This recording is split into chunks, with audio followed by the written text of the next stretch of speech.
comment c'est arrivé les bougons?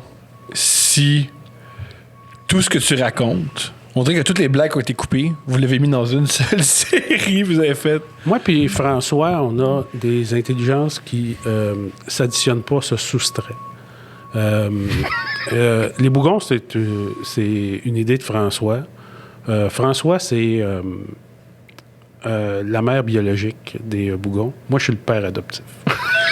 Je trouve que c'est vraiment une belle image. François, il a fait...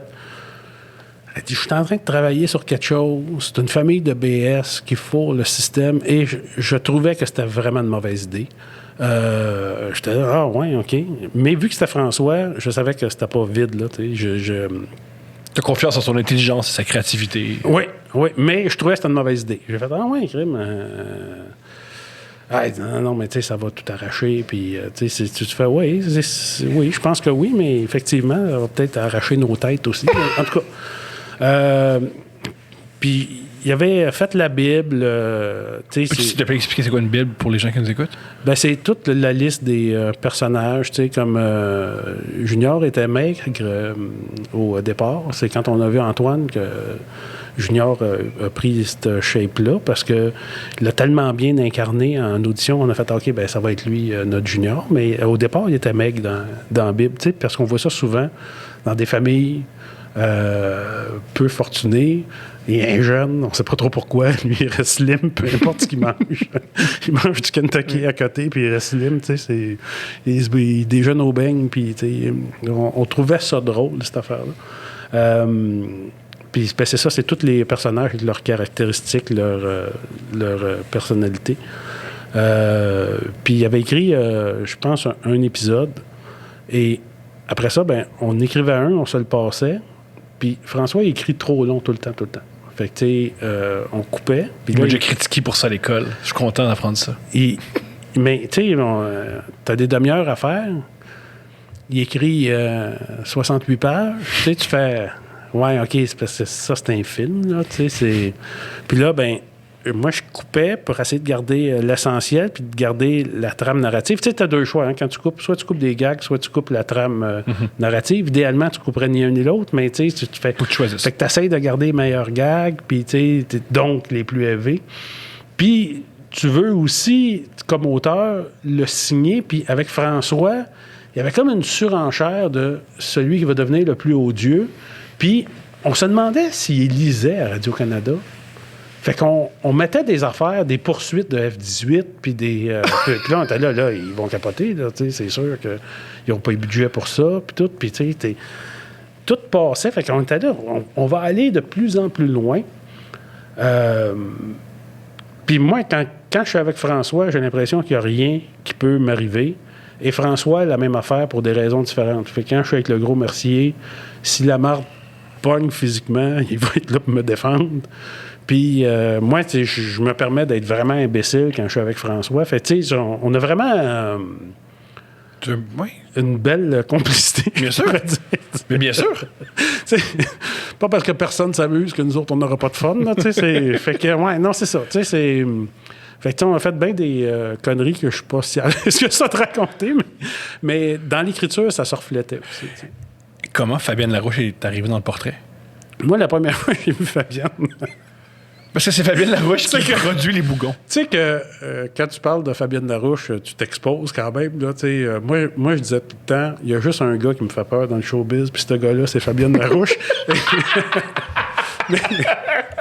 mais la première fois que j'ai rencontré Fabienne, elle devait avoir 2 heures de retard au meeting. Et moi, je ne l'ai jamais vue. Okay? Je l'ai vue en entrevue, mais je ne l'ai jamais vue en vrai. Elle arrive, elle est habillée avec des tailleurs Chanel, tu sais, à noir. À 30 000 $ de linge sur le dos, là, tu sais. Une montre à 50 000, 30 000 $ de linge. Puis une sacoche à 20 000, tu sais. Fabienne arrive et on entend ses talons hauts qui claquent sur le bois franc. Clac, clac, clac. Et je sens tout le monde alentour de la table se raidir puis se stresser. Je fais, voyons donc. C'est comme, pour moi, là, c'est comme, voyons, tu sais, c'est comme... C'est pas Georges Saint-Pierre qui arrive, là. Mais c'est pire que ça. C'est comme si c'était Godzilla qui rentrait, là, tu sais, c'était comme...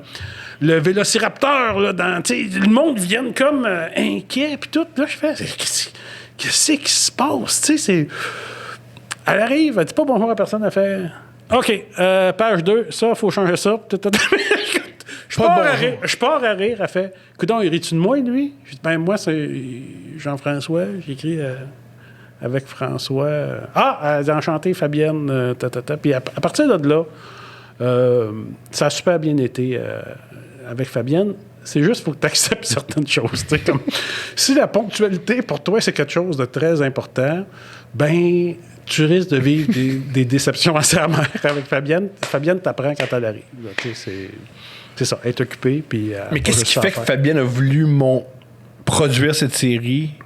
C'est la série la plus singulière qu'elle a jamais produite. Là. Je pense qu'elle aimait ça. Je pense qu'elle trouvait l'écriture de François géniale. Elle trouvait le sujet génial. Fabienne, c'est quelqu'un qui a énormément de respect pour les auteurs parce qu'elle sait qu'est-ce que c'est écrit. Elle trouvait ça génial, puis elle voulait participer à ça. Et je te dirais, les Bougons, si ça avait été... Tu sais, à l'époque, là, on voyait pas ça, là, des comédies dramatiques. Non. C'était des sitcoms avec des décors en carton, puis jouer trop gros, puis devant public, puis live on tape, puis avec un animateur de foule qui dit au monde quand rire puis quand arrêter de rire. Tu sais, c'était pas... tu sais, elle a dit, on va tourner ça en film. Puis tu fais, ouais, OK. En pellicule. Tu sais, que tu mesures ton piétage parce que, tu sais, ça coûte super cher du film, tu sais, puis le monde, ils savent pas, là, mais tu sais, la majorité de ce qu'on filme est coupé, là, tu sais, fait que, tu sais, c'est vraiment jeter de l'argent. Tu sais, on dit, non, on va tourner ça en 16 mm. Fait que c'est... Par Pods. Par Pods. C'était Alain Desrochers, la première année. Pardonne-moi. Pods, la deuxième. C'est quand même bien. Oui. Oui. C'est quand même... Puis, tu sais, c'est Fabienne qui a poussé ça un peu dans la gorge à Radio-Canada, ces budgets-là. Là.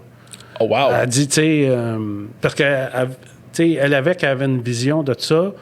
Et imagine-toi les Bougons dans un décor en carton.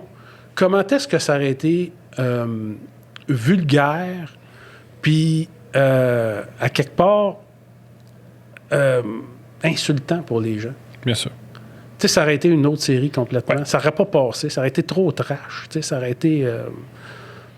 Fait que Fabienne a fait... Oui, puis à chaque début d'épisode, je me souviens plus de son nom, mais je pensais Dolores, à chaque fois qu'elle sort avec un homme ou plusieurs, entend la foule faire... C'est plus le même vibe. C'est plus pareil, là. Non. Puis c'est ça, Fabienne s'est beaucoup battue. Tu sais, cette série-là, quand elle a sorti...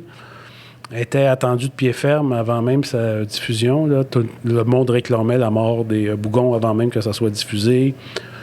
Les journalistes ont assisté à un visionnement de presse et ils appelaient quasiment à la mort de la série. Et je te dirais, c'est Papa qui a pris ça entre ses mains. C'est Rémi Girard qui a fait non, vous ne commencerez pas ça. Là. Wow. C'est pas ça qu'on fait. Là. Vous ne commencerez pas ça. Là, parce que c'est pas une série qui rit des pauvres. Non, c'est ça. Du tout, même. Puis c'était ça la tournure que ça prenait. Dans l'opinion publique, avant même que ça soit sorti, le monde chialait déjà, il ne l'avait pas vu. Fait que, ouais, c'est vraiment Rémi qui a fait. Puis il sacrait, là. Il sacrait après les journalistes, là, c'est pas vrai, là. C'est pas vrai, c'est pas ça qu'on fait, vous allez pas dire que c'est ça qu'on fait. Oui, puis Rémi Girard a l'embarras du choix des scénarios. Ouais. Alors, si. Ouais. En plus, tourner une série, c'est long. C'est plus long qu'un film, c'est plus d'heures. Alors, s'il accorde son temps à cette série, il sait que c'est intelligent. Rémi Girard va pas s'associer à une série On rit des pauvres pendant 12 heures. Une série haineuse, non. Non. Fait que, ouais. Tu sais, puis les Bougons, ça a beau être une caricature, ça a beau être gros. On était pas mal dessus, souvent. C'est pour ça aussi que ça marchait. Puis, tu sais, il y avait bien des défauts, mais...